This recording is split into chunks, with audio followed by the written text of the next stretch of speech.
अस्सलाम वालेकुम। आज 8 जनवरी 2020 है। हम लोग इस वक्त बाबे क्या नाम है इसका, बाबे रहमत पर पहुंचे हुए हैं, जहां पर हज़रत आदम अलैहिस्सलाम की दुआ कबूल हुई थी और अम्मा हवा की मुलाकात हुई, इनकी आपस में मुलाकात हुई थी। माशाअल्लाह हम लोग यहाँ पहुंचे थे।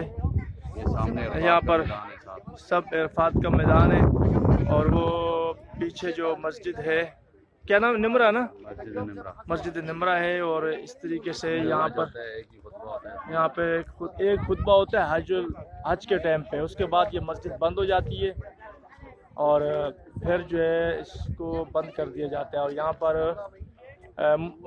इरफात का मैदान है ना, ये इरफान का मैदान है। योम मशर भी यहीं लगेगा, सब लोग यहीं पर इकट्ठे होंगे। रोज़े महशर सब लोग यहीं पर इकट्ठे होंगे। मस्जिद निमरा भी है यहाँ पर। और ये हज का आखिरी खुतबा यहाँ होता है। हज का आखिरी खुतबा यहाँ होता है। अब तू ऐसे कर, मैं बात करूँ। हज का जो आखिरी हज का खुतबा खाली यहाँ पर होता है, उसके अलावा ये मस्जिद निमरा बंद रहती है।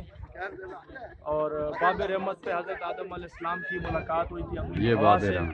ये बाबे रहमत है। हम लोग इस मकाम पे पहुंचे हुए हैं आज। माशाअल्लाह हमें सादत हासिल हुई। और ये सड़क से थोड़ा ही कोई तकरीबन 50-60 फुट ऊपर होगा। और इतनी ऊंचाई भी नहीं है, हर कोई यहाँ पे आके इस मकाम ये देख लें, ये नीचे मैदान है, इससे ये इतना ऊंचा है बस। ठीक हो गया। और ये आप देख रहे हैं यहाँ पे हज़रत आदम अलैहिस्सलाम की दुआ कबूल हुई थी। काश हमारी भी दुआ कबूल हो।